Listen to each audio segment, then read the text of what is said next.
boa noite, meus irmãos de trajetória.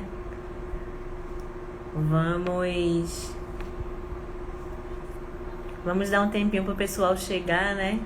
Aqui na nossa live. Boa noite, Marco. Seja bem-vindo, luz e paz.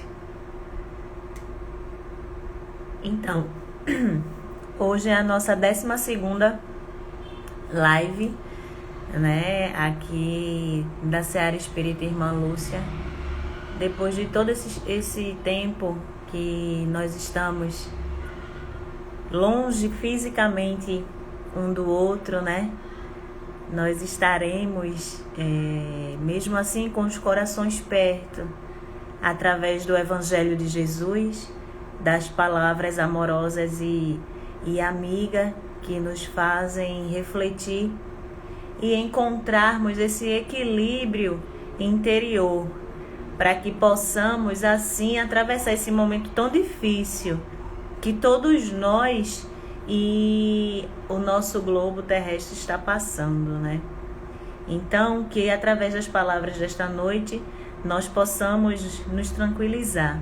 Boa noite, Cris. Eu vou lhe apresentar agora para o pessoal que está chegando. Hoje nós vamos ter a nossa querida Cris Mascarenha. Ela é lá da Federação Espírita Pernambucana. Ela vai nos esclarecer essa noite a respeito do capítulo 20, os trabalhadores da última hora, e ela falará sobre o item primeiro, né? Que somos cada um de nós, os trabalhadores da última hora.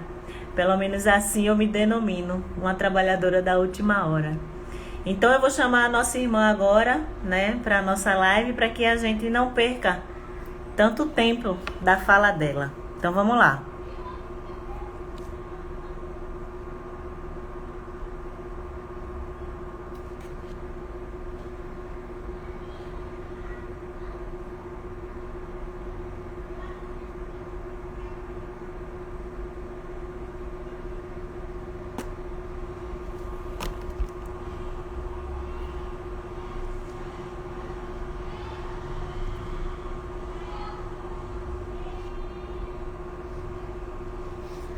Boa noite, Jaciara. Boa noite, Dona Amparo, Simone, seu Eric. Boa noite, Rosana. Tudo bem? Prazer em ver novamente. Todo meu, uma alegria estar aqui com vocês novamente, né? Só falta a gente se encontrar agora pessoalmente, conhecer. Eu só fiz lives, né, com vocês. Mas vamos ter oportunidade, se Deus quiser, em breve. Com certeza, assim que tudo isso melhorar, né? Tomara que Isso. esteja logo. Então, Cris, eu vou fazer a prece para que a gente não perca muito da tua fala, tá bom? Vamos lá. Vamos lá.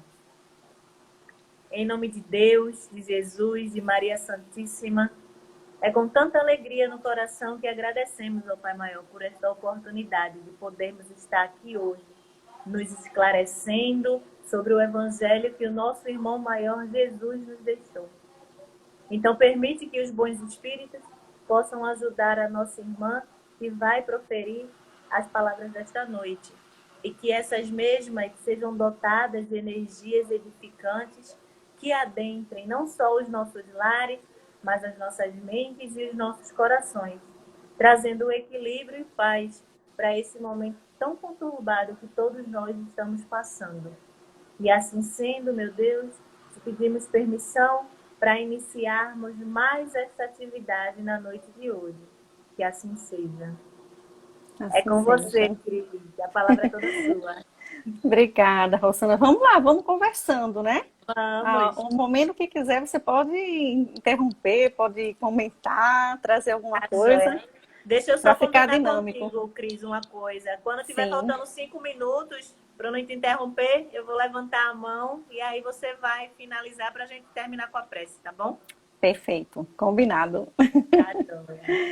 Tá, então vamos lá, que nosso Mestre Jesus, né, nos ampare, nos ilumine, nos abençoe, que essas palavras não sejam só palavras, né, que vão ser trazidas aqui, que possam ecoar em nossos corações, nas nossas atitudes, no nosso dia a dia, né?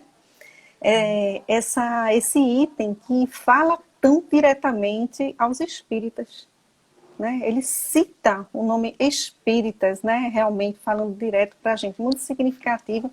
E essa parábola, ela só tem em Mateus, dos trabalhadores da vinha, né? Que é a parábola, deixa eu dar aqui o número para vocês, quem quiser acompanhar.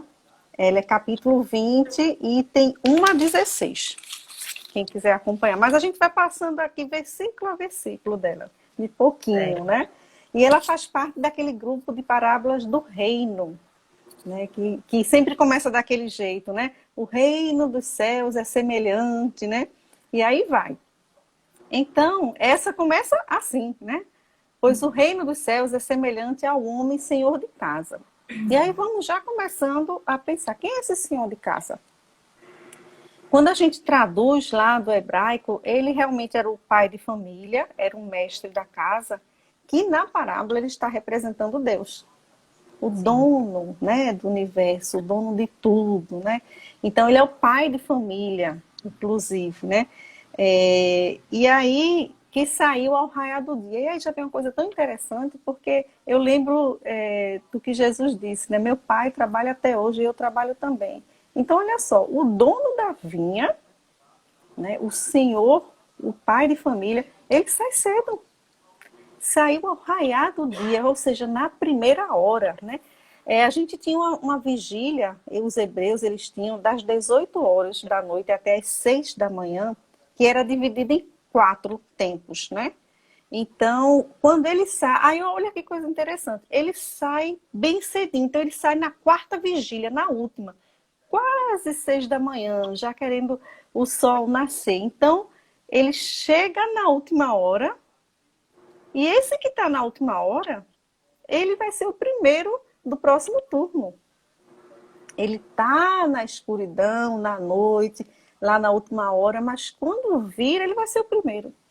Né? E aqui no capítulo mesmo diz, as recompensas serão enormes, né? Para esses trabalhadores de última hora. Exatamente. Então, vamos lá. E aí vem o quê? A terceira hora, a sexta, a nono dia, né?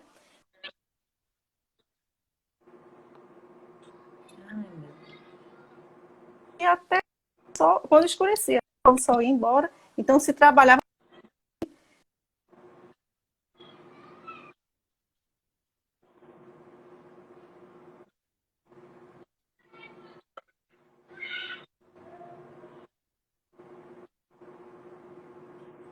trabalhadores 1 denário por dia, os enviou para a sua vinha. Então, os assalariados eram aquelas pessoas que ele foi convidando para trabalhar, né? Os trabalhadores, enfim. E ele negociou 1 denário, na época, era o salário de um dia, era a referência. Um dia de trabalho era 1 denário. Mas olha, chamavam também os trabalhadores de jornaleiros no antigo, né? No mundo antigo. E a lei judaica mandava dar esse 1 denário. Ele não dava também porque queria, não. É porque, né, estava lá, estava na lei. Mas isso era tão pouco, que era como se fosse assim, a linha de pobreza, esse valor. De forma que na lei mandava entregar para esse trabalhador no mesmo dia. Por isso que era uma diária. Era tão pouco que só dava para ele o subsistir no dia que no final a lei obrigava ele a receber esse valor, né? E esses trabalhadores, eles tinham uma situação pior do que os escravos. Porque o escravo, o senhor tinha comprado de todo jeito. Tinha interesse em manter saudável, em manter bem. E o trabalhador não, era como se fosse descartado, né? E aí a parábola continua assim. E tendo saindo por volta da terceira hora, viu outros que estavam de pé na praça. Também era aparentemente, quando a gente escuta isso, né, Rosana, parece assim, meu Deus do céu, então estavam desempregados na praça, bem tranquilos, conversando, deviam estar, né, jogando, falando da vida dos outros, desocupados, preguiçosos. Olha, isso é o julgamento da gente hoje. É o julgamento da gente. Só que era comum naquela época, tudo acontecia na praça, né? Naquela época, tudo, para começar por aí. E era comum que trabalhadores fossem para a praça e lá eles ficavam esperando serem contratados. Então era como se fosse um ponto. Como é um ponto de táxi? Era um ponto. Eles lá eram chamados. Ali eles já estavam querendo dizer que estavam à disposição, né? Então eles não ficavam ali sem fazer nada, né? Na realidade, eles estavam esperando ser contratados, né? Estavam esperando a oportunidade. Então, e aí continua, né? E disse a esses que estavam na praça: ide vós também para a vinha, e o que for justo vos darei. E aí a gente vê já uma diferença. Os primeiros, o Senhor combinou um valor, não foi? Combinou um denário por dia. Então, ok. Naquela época não tinha o contrato, era a boca. Está contratado, tá, né? É a palavra que valia. Então, era como se fosse um contrato. Nesse, ele não diz o valor. Ele não negocia um denário. Ele diz, e o que for justo, vos darei. Como que diz assim, vai depender de como você se comporte, de como você apresente o seu trabalho, né? Não estava previsto, está entrando já de última hora, então eu vou verificar o que é possível, né, dar. E eles foram. Novamente, saindo por volta da sexta e nona hora, procedeu da mesma forma. Foi lá, o senhor Davi, o tempo todo vai lá. O tempo todo vai lá. E a gente sabe o quê? Que o trabalho na vinha é um trabalho perecível. A colheita tem que ser rápida. Não pode demorar, tem pressa. Olha aí, a gente já vai fechando que tudo a ver com o momento da gente, né? Ó, pressa do Senhor para a gente mesmo, né? Tendo saído por volta da 10ª hora, pronto, aí chegou na última hora já, 12 horas de trabalho, né? Encontrou os outros ainda, que estavam de pé, e disse para eles: por que ficastes de pé o dia inteiro? Eles lhe dizem: porque ninguém nos assalariou. Ninguém tinha chamado eles, né? Ele lhes diz: ide vós também para a vinha. Então, aqui a gente já vê assim, todos foram chamados. Todos. Né? Independente da hora. Porque veio por último, não deixou de ter oportunidade. Deus gosta, Jesus gosta dos aflitos, daqueles que estão despedaçados, né? Daqueles que estão no meio do caminho. Ele vem para as ovelhas perdidas mesmo, né? E aí continua assim, vindo os da 10ª hora, esses últimos, né? Receberam um denário cada um. Vindo os primeiros, pensaram que receberiam mais. Todavia, também eles receberam um denário cada um. Jesus gostava de fazer muita analogia, né? Então, a gente também entende, assim, esses primeiros, esses que foram convocados antes, como Moisés, os profetas, né? Os iniciados. E os de última hora são aqueles que já foram avisados, já receberam a mensagem e estão ali, né, os mártires, os pais da igreja, filósofos, sábios e os espíritas, por fim, né? O que é que os primeiros, apesar de terem sido chamados primeiramente, o que é que eles pensaram? Ué, eu vim logo, eu estou trabalhando aqui há muito tempo, eu estou trabalhando aqui há 12 horas, debaixo do sol quente. Eu estou há mais tempo. Então, quando o Senhor chama primeiro aqueles últimos para dar o salário e dar um denário também, o que é que eles pensam? Opa, se eles chegaram agora, trabalharam 1 hora só, vão receber um denário, a gente vai receber quanto? Então, eles começaram já a calcular o que achavam que mereciam. Né? Os últimos realmente tiveram o quê? Por exemplo, eles chegaram na hora que o sol já não estava quente. Né? Eles, por conta da diligência do Senhor, pela boa vontade do Senhor de contratar eles pela última hora, eles trabalharam o quê? Com alegria, gratos, né? Reconhecendo que foi dada uma oportunidade. Então, eles usaram muito bem essa última hora. Muito, né? De forma que o Senhor disse que ia dar o que fosse justo e deu a mesma coisa com aqueles que estavam trabalhando desde o início. Então, foi a qualidade do trabalho, não o tempo, a dedicação, a disposição para o trabalho, né? Que eles tiveram. Estavam ali o quê? Não eram preguiçosos, estavam ali talvez desesperados, né? Estavam ali esperando algo para comprar alimentos para levar para casa. Né? Então, a gente vê o seguinte, nessa última encarnação da gente, né, a gente pensa, mas aqui eu estou trabalhando e tal, estou no centro espírita. Sim, mas e as demais? Né? A gente precisa sempre ampliar esse olhar, né, Rosana? Não É. ficar vendo assim só essa existência. Nós que somos espíritas, ficar julgando pela existência, mas por uma vida inteira, né? Então, ó, Deus, na qualidade de dono de todas as coisas, mostra interesse por aqueles de última hora. Ele reconhece, e essa recompensa é grande realmente, como diz aqui no Evangelho, segundo o Espiritismo, né? E aí é dito o seguinte: ao receberem, murmuravam contra o senhor da casa. Olha só, eles tinham sido chamados, eles receberam o salário, mas começaram a reclamar do dono, dizendo: estes últimos fizeram só uma hora e tu os fizeste iguais a nós, que carregamos o peso do dia e o calor ardente. Então, o problema é que eles não se achavam iguais aos outros, se achavam merecedores de mais recompensa, né? Eles não estavam julgando que porque eles estavam ganhando um denário, eles queriam ganhar mais, né? Era isso. Então, apesar de surpresos por não terem recebido mais, né? Muitos deles já calculando mentalmente que iriam receber, eles achavam inclusive que iam receber de 5 a 6 denários a mais, né? E aí estes últimos fizeram só uma hora, tu os fizeste igual a nós, né? Que carregamos o peso do dia e o calor ardente. Em resposta, disse a um deles, o Senhor diz: companheiro, não estou sendo injusto contigo. Não ajustaste comigo um denário? Toma o teu e vai-se. Quero dar a este último tanto quanto a ti. Não me é lícito fazer o que quero com o que é meu? Então a gente vê que chega a soar um pouco estranho essa parábola, porque a gente pensa, era natural isso. Seria o normal, né? Ok. A gente acha, seria o justo realmente. Mas aí o que é que o senhor presta atenção? No egoísmo desses.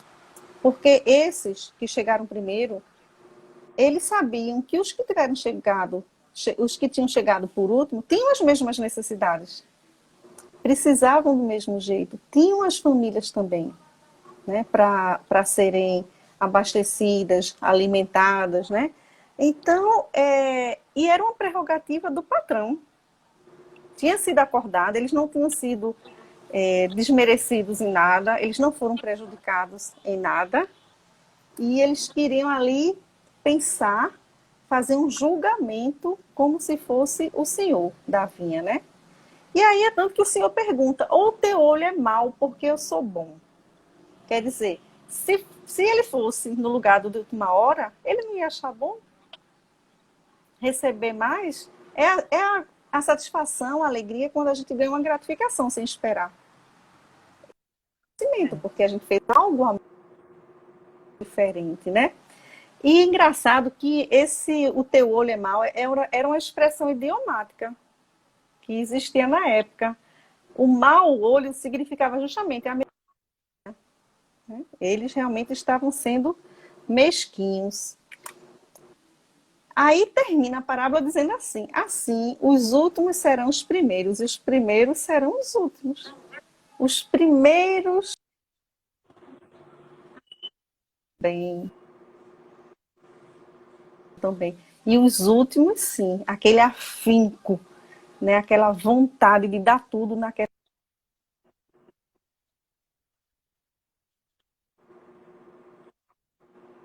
vez.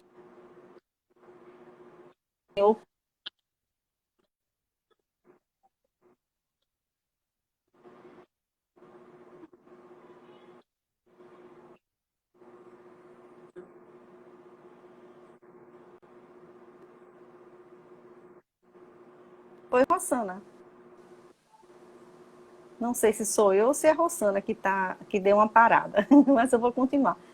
O que aconteceu? Pedro, em algum momento, pergunta a Jesus o que é que eles iriam ganhar, receber, por estar seguindo Cristo. Ele faz essa pergunta. Então, a reflexão que pode ficar será que nós somos esse Pedro hoje, aquele Pedro de antigamente? Será que a gente não faz esperando?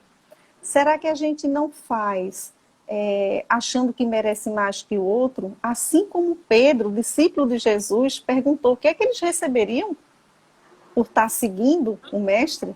Eles esperavam o quê? Eles esperavam uma posição, eles esperavam um cargo, uma função. Eles viam como o reino de Deus como algo material, realmente, né? Um sentado do lado direito, outro esquerdo, né? Como a sogra de Pedro pediu, né? Então, a gente tentar rever esse pensamento e tentar refletir.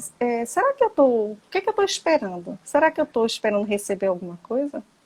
Né? E aí, no caso, a gente pode se, se desiludir, né?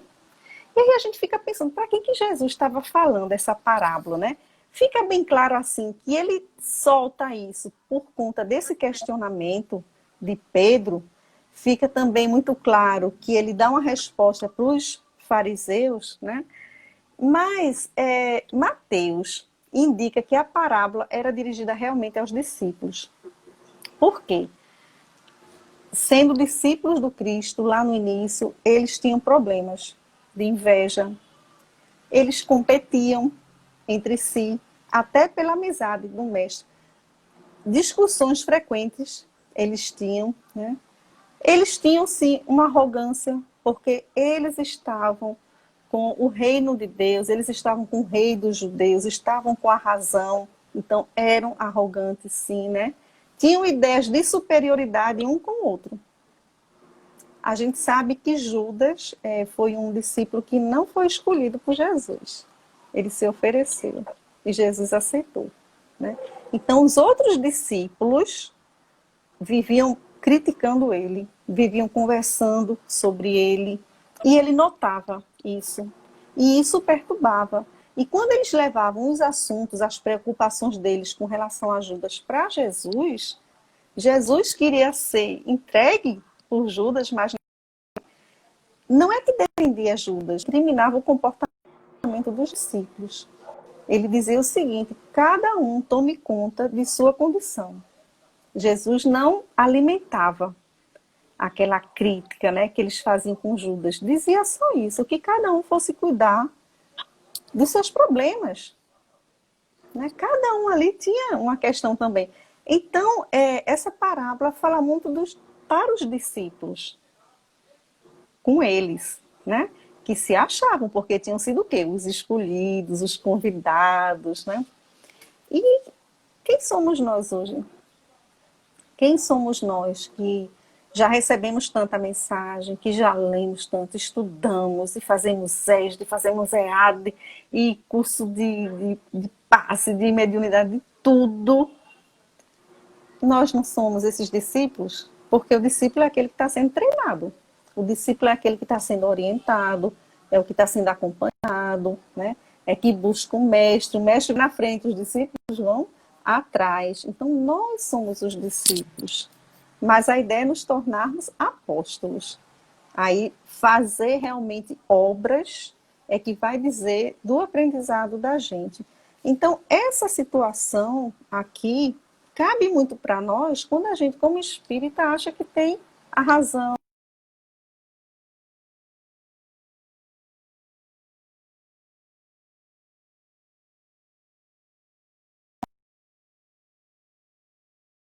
Mas a gente tem acesso a informações trazidas por benfeitores, colaboradores, sobre os bastidores de toda essa história, de toda essa epopeia, né, de amor de Jesus. Então, isso não quer dizer que a gente seja melhor, isso quer dizer que a gente, tendo mais conhecimento, tendo mais acesso à informação, a gente precisa se comportar melhor. Esperado da gente, que tem ação, né? E aí tem até uma historinha sobre Pedro, que é tão interessante. Deixa eu ver a hora aqui, como é que tá, né? Pronto, vamos lá, vamos seguir. Que eles falavam muito que Pedro era muito velho, não tinha condições de levar a boa nova, e eles eram jovens, né? E aí Jesus fala do que a gente nasce um ramo, depois torna um caule, a árvore, e a velhice é o fruto, é o resultado. Então ele valoriza e diz que cada um vai dar o que tiver condições, e tudo é importante, todas as colaborações.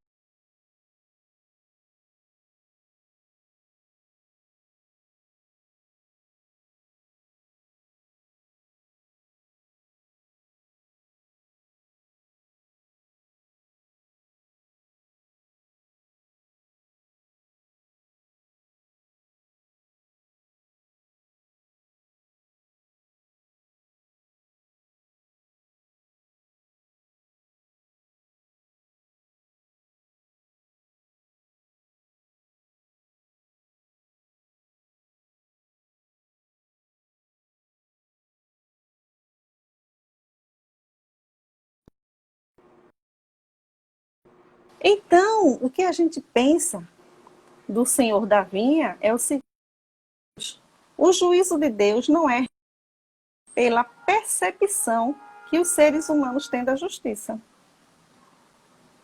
Assim como ninguém deve invejar um homem bom que vai além da justiça e dá aos pobres, ninguém deve invejar a bondade e a misericórdia de Deus, como se as recompensas de Deus estivessem limitadas a cálculos rígidos. Então, essa ideia da parábola, que o Senhor tem essa liberdade, a gente não tem o alcance. Como é que eu posso dizer que eu mereço mais ou menos do que Rossana, por exemplo? Quando eu digo isso, eu estou tendo como ponto de vista essa existência.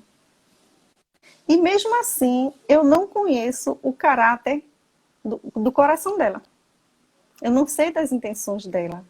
Então, eu não tenho uma condição de julgar o outro, de julgar o irmão, porque eu não conheço o todo, eu só conheço uma parte.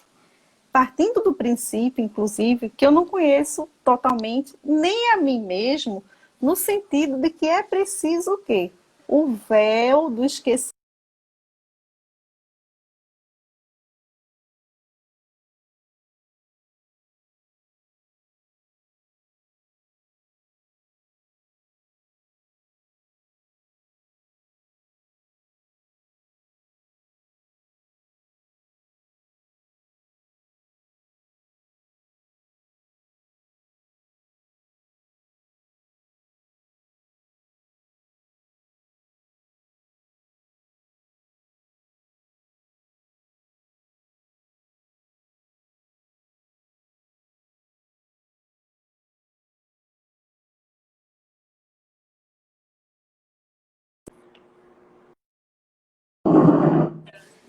Será que eles podem, mesmo assim?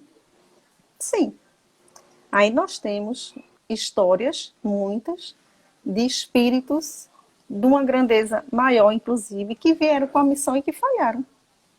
Um exemplo é Napoleão Bonaparte, que chegou até a ter reunião na espiritualidade com Kardec, na dimensão espiritual. Está lá no livro Brasil, Coração do Mundo, Pátria do Evangelho, nesse livro. Né? Então a gente fica sabendo desses bastidores. O livre-arbítrio nunca vai ser constrangido. Então, muitos são chamados, todos são chamados, na realidade, e poucos os escolhidos. Dá a impressão que Deus, aleatoriamente, chama um ou não. Mas observem, quem é o escolhido? É aquele que está elegível. Então, eu ser escolhido não é uma decisão de Deus, não é um capricho. Eu ser escolhido é eu ter sido chamado e eu estar elegível, ou seja, eu ter todas as condições para ser escolhida para alguma tarefa. Se a gente lembrar dos grandes nomes que a gente vê, né, nessas obras, eles são convidados a fazer alguma tarefa. O próprio Ismael, nessa mesma obra, Brasil, Coração do Mundo, né? É muito bonito quando Jesus convida Ismael para ser o guia espiritual do Brasil. Ele não se acha em condições, aí é outra característica, a humildade. Ele não se acha em condições, fica preocupado. Mas quando Jesus convida, ele sabe ali que o Ismael já está pronto. e ampara Ismael, né? Durante aquele percurso, durante aquele período de escravidão que Ismael tanto sofre e pede reuniões com Jesus e em lágrimas diz que não sabe mais o que fazer para diminuir o sofrimento daqueles espíritos que estavam vindo da África para o Brasil e sendo aqui torturados, mortos, né? Escravizados. Então, para eu ser escolhida, tem até uma expressão que diz assim, quando o trabalhador está pronto, a tarefa chega, né, Rossana? Diz isso muito, não é? E é verdade, assim, como é que eu posso chegar e dizer, olha, eu estou pronta para essa tarefa, eu quero fazer isso, eu estou escolhendo, eu tenho que ser escolhida, né? Isso. E às vezes pior, a gente até ainda critica quem está em outra posição. Acha que a pessoa não tem condições, acha que a pessoa não está pronta, que a pessoa não está fazendo o melhor. Ora, quem somos nós para julgar? E a gente sabe também o seguinte, que as pessoas vão para determinada posição, tarefa, determinada função, porque algo que é muito importante naquele momento, aquela pessoa tem para dar para aquela tarefa. Então, às vezes, eu nem sou aquela pessoa mais completa para uma tarefa, mas tem algo em mim, na minha personalidade, no meu modus operandi, que para aquele momento da tarefa é importante ter. Assim foi Dom Pedro I. Dom Pedro I não era a melhor pessoa para governar o Brasil, mas ele tinha uma coisa importante para a época, para a situação. Ele era muito simples. Ele se dava bem com todo mundo, ele se relacionava bem. Então, ele naquele momento foi importante, sabe para quê? Para o Brasil não se dividir. Olha só, foi o esforço dele. Ele cavalgou por aí, viajou e conversando com as pessoas, ele era muito bom nisso, de articular, né? Mesmo com todo aquele temperamento dele, que a gente sabe, e ele conseguiu manter o Brasil unido. Então, olha só, era o melhor governante? Não, mas era o que precisava naquele momento. Era imprescindível que ele assumisse aquela posição para deixar esse legado, para garantir que essa tarefa fosse feita, né? Então, no livro, no Evangelho, Rossana, quando faz a pergunta assim, se muitos dos chamados ao Espiritismo se extraviaram, por qual sinal se reconhece aqueles que estão no bom caminho? Olha, primeiro a gente tem que lembrar o seguinte, da Gênese. Na Gênese tem dizendo que o Espiritismo não é a religião do futuro. Ela é o futuro da religião. Então, qual é a contribuição do Espiritismo? É despertar nas outras religiões a questão espiritual, a questão da comunicabilidade com os espíritos, a questão das moradas do Pai, que são muitas, a questão da reencarnação. Então, o espírita não vai salvar o mundo, ele não vai haver nenhuma religião, todo mundo vai ser espírita. Não. A gente vai alertar para essa questão da espiritualidade. É isso, né? Porque não há constrangimento, não há imposição, não há proselitismo. Cada um tem sua religião de acordo com sua cultura, suas experiências, seus antepassados. Então, imagina se em determinado ponto da minha caminhada eu fosse obrigada a esquecer tudo que eu passei, de repente, num convento, né, com aquelas pessoas queridas. Alguns hábitos, sim, por que não? Porque eu teria que aderir a uma denominação religiosa específica. Eu não posso fazer isso, não posso constranger. Cada um tem sua história e isso é bonito. O bonito é todo mundo, né? A gente conhecer as diferenças dos outros, o ponto de vista das outras religiões. Então, aqui está querendo dizer o seguinte, o espírita tem muitas informações, realmente, né? Dele vai ser mais cobrado. Mas ninguém é infalível. Então, se os espíritas não derem conta, como é que a gente vai reconhecer essas pessoas? Né? Como é que a gente vai saber esse profeta mesmo, essa pessoa que está em consonância com o mundo que está aí chegando, né, de regeneração. A resposta dos espíritos, ó.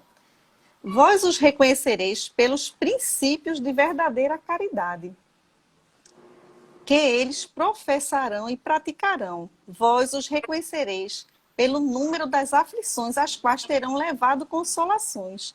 E aí vai, é o Espírito Erasto que responde. Ele vai dizendo o quê? Ele vai dizendo de várias ações que a gente pode fazer, que não depende da religião. Não depende de eu ser espírita, católico, protestante. Não, depende do meu coração. Eu socorrer o outro, eu escutar uma pessoa em aflição, eu visitar um doente, eu fazer uma sopa. Não tem, eu dar orientação, né? Que a gente dá muita orientação quando a gente está quando a gente adere a uma religião, né? Tem essa parte também da evangelização, né? Digamos assim. Então, isso não depende de nenhuma denominação religiosa, né? Aqueles que foram chamados, se falharem, a obra de Jesus não tem como dar errado. O mundo de regeneração, é óbvio que ele vai chegar. Eu posso até dizer, aí outra coisa. Não quer dizer que meu lugar está garantido, mas que vai acontecer, vai, porque é uma obra de Deus. É um planejamento de Jesus. Um planejamento de Jesus não vai falhar. Quem pode falhar sou eu. E eu não estar elegível, né? Para estar numa era em que corações estão regenerados, né? A gente quer tanto, a gente fica esperando um mundo de regeneração como se fosse uma coisa externa, que alguém fosse fazer para a gente e dar e a gente entrar nesse mundo, habitar esse mundo, né? Não, é o contrário, né? Por que que eu, hoje, é a pergunta que eu gosto sempre de fazer, por que que eu, hoje, sabendo do mundo de regeneração, tendo essas informações, sabendo como é que funciona, quais são as características, por que que eu não estou agindo como um espírito regenerado? Por quê? Né? Então, essa é uma pergunta que não quer calar. Depende da gente, de todas as pessoas, começarem a se comportar como um espírito regenerado para caracterizar que aquele mundo é de regeneração. É óbvio que depende disso, né? Depende dessa vibração, depende dessa comunhão de ideias. Aí eles vão ser, as pessoas se agregam, vão se agregar não pela religião, como diz lá na Gênesis, as pessoas vão se agregar pela ideia, pelo ideal, pelas convicções, né? Então, o que é que eu tenho em comum com Rossana? Ah, eu e Rossana, a gente gosta de animais, a gente vai trabalhar numa ONG. Então, eu posso ser espírita, ela católica, eu evangélica, mas a gente vai se juntar em prol de um ideal. Exatamente. E vai se respeitar, e não tem nenhum problema, né? Eu trabalhei, estou dando uma olhadinha no tempo de vez em quando, eu trabalhei numa ONG, Rossana e amigos, né, que estão aqui conosco, que essa ONG muito interessante, porque uma ONG cristã no mundo todo, tem mais de 100 países e pode trabalhar pessoas de qualquer religião, não tem problema, inclusive ateu. Eu trabalhei junto de um muçulmano, na mesa do lado, isso não tinha problema. Mas a gente era proibido de falar sobre religião dentro, que era o quê? Para manter a ordem. Né? Porque pessoas podiam se atacar. Vira bagunça. Mas, não é? Ia ter briga o dia todo. Mas isso foi uma maneira, isso funcionava tão perfeitamente, que a gente não sabia qual era a religião das outras pessoas. Simplesmente.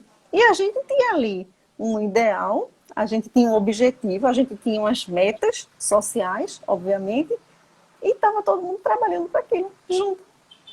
Sem nenhum problema, sem nenhuma questão, né? Sem nenhuma hostilidade. E de uma maneira assim, parecia um reloginho assim. Lógico que havia um esforço também, tinha uma comissão, né? Para combater o proselitismo, para ninguém querer impor sua religião a outro. Mas pelo menos assim, na época que eu entrei, que eu cheguei, já funcionava muito bem isso. Assim, a gente não via nenhum tipo de dissensão, nenhum tipo de constrangimento ou de discussão por conta disso. Chegava a um ponto de, toda segunda-feira, a gente se reunia para falar sobre algum ponto da Bíblia e tal, do Novo Testamento. E quem ia falar, a gente não conseguia identificar, porque toda semana era um.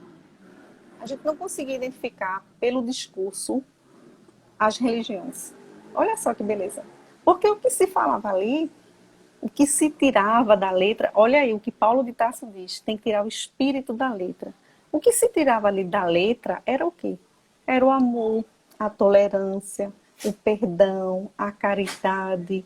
As interpretações eram feitas em cima disso, do espírito da letra, e não da letra literal, né? Então, a gente chegava ao ponto de não saber, será que essa pessoa é espírita, essa pessoa é católica? Às vezes a gente ficava até assim, né?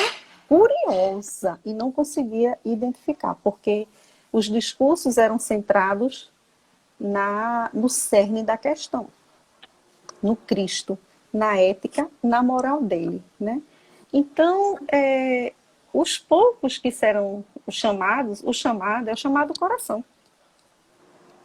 É o chamado de quando eu já estiver pronta, né? Eu não vou ser escolhida para encarnar agora, para desencarnar, para estar em tal... Não. O que é que eu estou fazendo? Onde é que eu sou necessária? O que é que eu produzo? A gente sabe, né, tantos casos de espíritos que às vezes estão com uma programação de desencarnar, mas estão numa missão tão importante, às vezes estão numa missão tão necessária, que é dado uma moratória. O próprio Edivaldo Pereira Franco fala muito isso, né, Rosana? Agora mesmo, nessa cirurgia que ele teve de coluna, ele comentou isso, pediu muitas preces, e ele tem essa consciência, essa lucidez de que recebeu essa moratória, né? Então, por um trabalho necessário, né? O que é que esse mundo está necessitando de mim? O que é que ele está me pedindo para eu fazer? Será que eu estou fazendo? Será que eu estou sendo necessária? Né? Aí o chamado da gente é quê? O chamado da gente é, por exemplo, eu tenho um comportamento muito irritadiço com pessoas que são vaidosas demais, por exemplo. Por que que aquilo ali me incomoda tanto? Então, meu chamado é o quê? Meu chamado é eu trabalhar a minha vaidade. Não é a do outro. A minha. Me irrita, chama atenção, porque aquele conteúdo está dentro de mim. Mesmo que inconsciente, né? Me incomoda de alguma maneira, a ponto de eu perder a paciência com o outro, né? A ponto, às vezes, de entrar num confronto, num conflito. Então, tudo que está externo, que me incomoda, está dentro de mim também.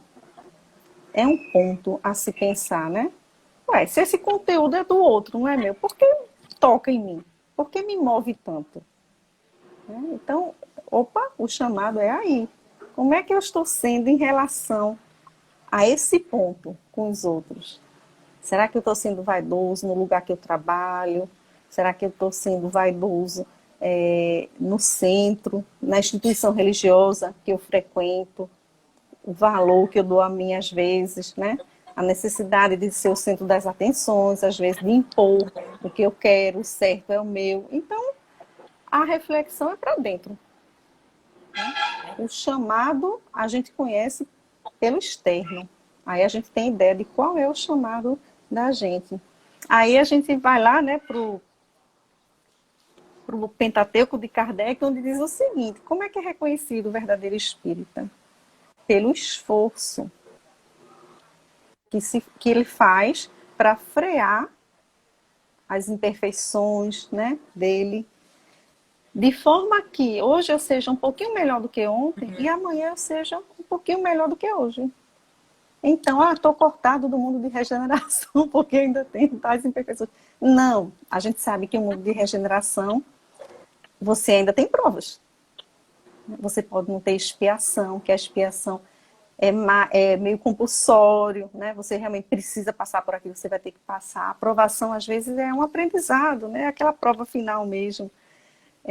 Não tão dolorosa, né? Então, a gente tem que prestar atenção nisso. O mundo de regeneração não é de espírito perfeito. O espírito vai passar por prova, sim. O espírito pode falir? Pode. Ainda pode falir. no mundo de regeneração. Então, eu não vou ser cortado, porque eu ainda tenho minhas imperfeições, todos nós temos, né? Mas o quanto eu estou sendo útil, o quanto eu estou evoluindo, o quanto eu estou me esforçando e estou tendo resultado. Importa se é rápido? Não, necessariamente. Tem pessoas que conseguem, né, virar ficha rapidamente, outras não, cada um no seu tempo. Então, tem gente que vai um passo para frente, dois para trás, mas vai andando, vai seguindo, não pode desistir não, né? Porque faz parte da caminhada esse ir para trás para a gente reconhecer que está indo. Opa, fiz isso aqui que não devia, poxa vida, escuto tanto isso, né? Às vezes a gente fala na palestra, a gente fala isso na palestra para os outros e termina fazendo. Mas isso, às vezes, é um aprendizado para você se conscientizar de que você ainda está no caminho. Você ainda não está pronto, porque está dando palestra, por exemplo. Não, não. Né? Aí dizem muito assim, né, Rossandra, que quando dão, Rossana, que quando dão um tema para a gente falar, o tema é mais para a gente, né? Do que para os outros. Haroldo Dutra até brinca, ele diz assim, ó, os ouvidos que estão mais próximos da boca da gente é o da gente mesmo. E ele diz assim, quem está escutando numa palestra ainda tem uma possibilidade de levantar e ir embora, se não gostar, né? Mas a gente fica obrigado a escutar a gente até o final. Então é porque a gente precisa muito, né, daquele tema, daquele conteúdo. Então, esse é o mundo que a gente quer de regeneração, mas a gente quer de graça. A gente tem que fazer, né? A gente tem que ser protagonista, sair desse Jesus que foi colocado para a gente como o Salvador, mas como o Salvador de como se ele fosse. Rosana, de vez em quando tá travando, né? Deu uma travada agora, não é? Certo. Aí o que é que a gente faz, né, Rosana? A gente pensa num Jesus ainda, como aquele Jesus Salvador, mas o Salvador como se ele fosse fazer por a gente. Eu oro, eu peço, sim, mas e fazer? Né? O que a gente vai receber do Cristo, dos bons espíritos, quando a gente está bem intencionado, quando a gente pede ajuda, não é que eles resolvam o problema da gente. Eles vão dar força, vão dar coragem, vão dar paciência para a gente enfrentar, né? Porque quando a gente faz uma oração, a gente angaria para a gente a presença deles. E eles vão incentivar, vão sustentar para não desanimar. Mas eles não vão passar pelo que a gente tem que passar. Eles não vão fazer o que a gente tem que fazer. Então, esse Cristo Salvador que faz por a gente, esse não existe. A salvação do Cristo está no caminho, no roteiro, no modelo que ele deixa, no exemplo dele para a gente. Né? Que Jesus Cristo foi o quê? Foi o ser mais coerente que existiu na face da Terra. Tudo que ele falou, ele fez. Não tem nenhuma contradição, né? A gente sabe, a ética, a moral, não existe nenhuma contradição. Nada pode ser levantado contra, né? E o que fez, o que diferencia ele dos outros missionários que tivemos, Sócrates, tantos outros, Gandhi, né? É que o quê? É que tudo que foi anunciado, tudo que ele falou, ele viveu. Ele cumpriu. Então, o legado dele foi deixado através, o testemunho dele foi fazendo. Não foi falando, né? Não foi só... É importante, lógico, né? Porque a gente sabe que o conhecimento vem primeiro, né, Rossana? E depois a evolução moral. Então, primeiro a gente tem que conhecer, tem que saber para poder escolher, para poder discernir. A gente tem que ter o conteúdo dentro da gente, né? Para a gente poder dar esse passo. Mas Jesus nunca deixou de fazer nada que tivesse dito. Nada do que era esperado, pelo que ele pregava, né? Pelo que ele recomendava às pessoas. Então, foi uma existência incólume. Nada depõe contra, né? E aí a gente sabe que tem aquela parte lá da estranha moral, no livro dos Espíritos, que tem coisas que foram faladas, que foram ditas, que aparentemente é uma contradição, né? Que é Uhum. como se contradissesse o que ele pregava. E quando a gente vai estudar as Escrituras, quando a gente vai estudar o Novo Testamento, que a gente linka com o Antigo Testamento, que a gente estuda a parte linguística do hebreu, lá na raiz mesmo, que a gente vê o contexto histórico, entende a geografia do local. Quando a gente faz isso, a gente compreende. Porque ele falava tudo absolutamente dentro do contexto da época. Como as parábolas. Ele usava os elementos do dia a dia para que as pessoas compreendessem, para que as pessoas tivessem aderência, né? Fizesse parte do dia a dia delas. E aí ele traz na parábola, como trouxe nessa e traz em outras, um momento que a parábola destoa, fica esquisita. Para quê? Para chamar atenção mesmo. Né? Aí ele põe o elemento lúdico para chamar atenção para a lição. Ué, vinha dessa maneira e de repente saiu do lugar, a gente tem essa impressão, né? Mas por conta disso. Né?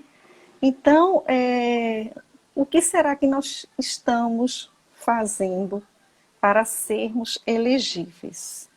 Quais são os chamados que nos estão sendo feitos? Quais? A gente não vai pensar num chamado grande, não. Ah, eu tenho que abrir um centro, eu tenho que fundar uma ONG, eu tenho que. Não.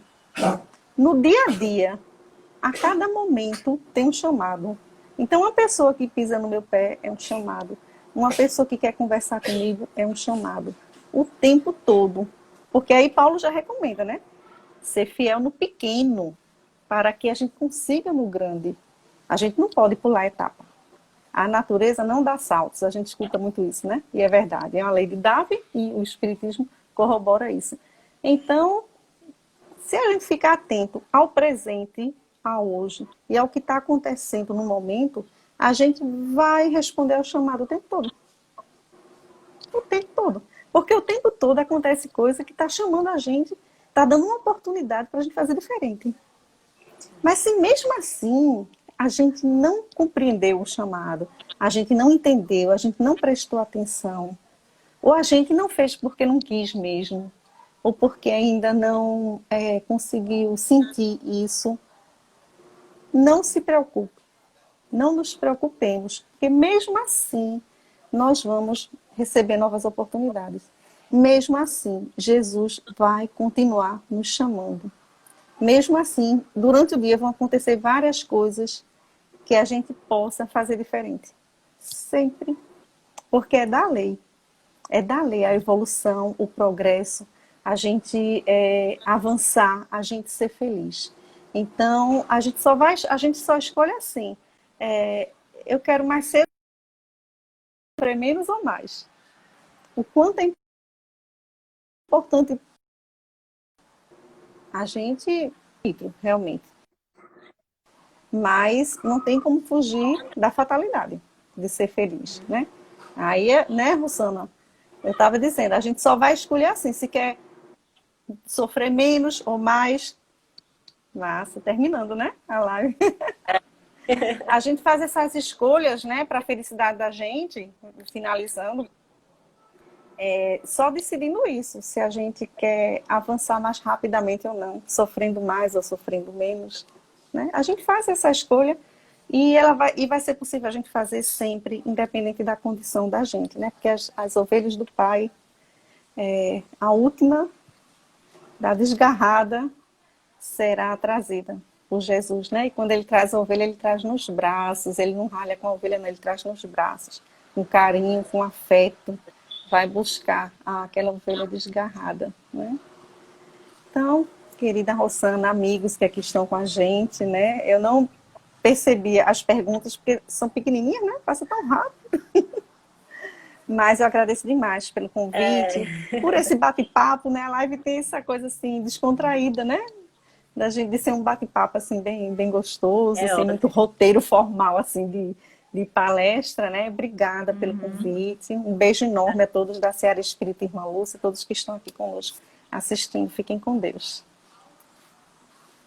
Nós que te agradecemos, Cris, pela disponibilidade de sempre, por estar aqui hoje, nos esclarecendo, né, sobre tantas coisas que nos dá uma tranquilidade tão grande, né? Nos dá uma equilibrada para esse momento difícil que a gente está passando. E é como você estava falando aí, eu lembrei de um último livro que eu li agora, que eu estudo bastante sobre desdobramento consciente. Então, o Breno Costa, pelo Espírito Heitor, ele conta que no mundo.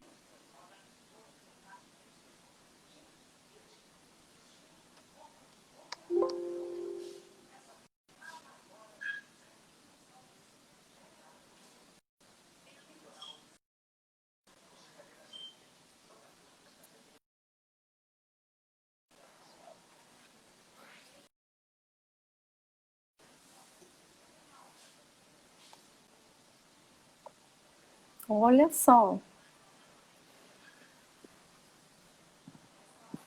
muito. É, exatamente.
A mensagem dela, né?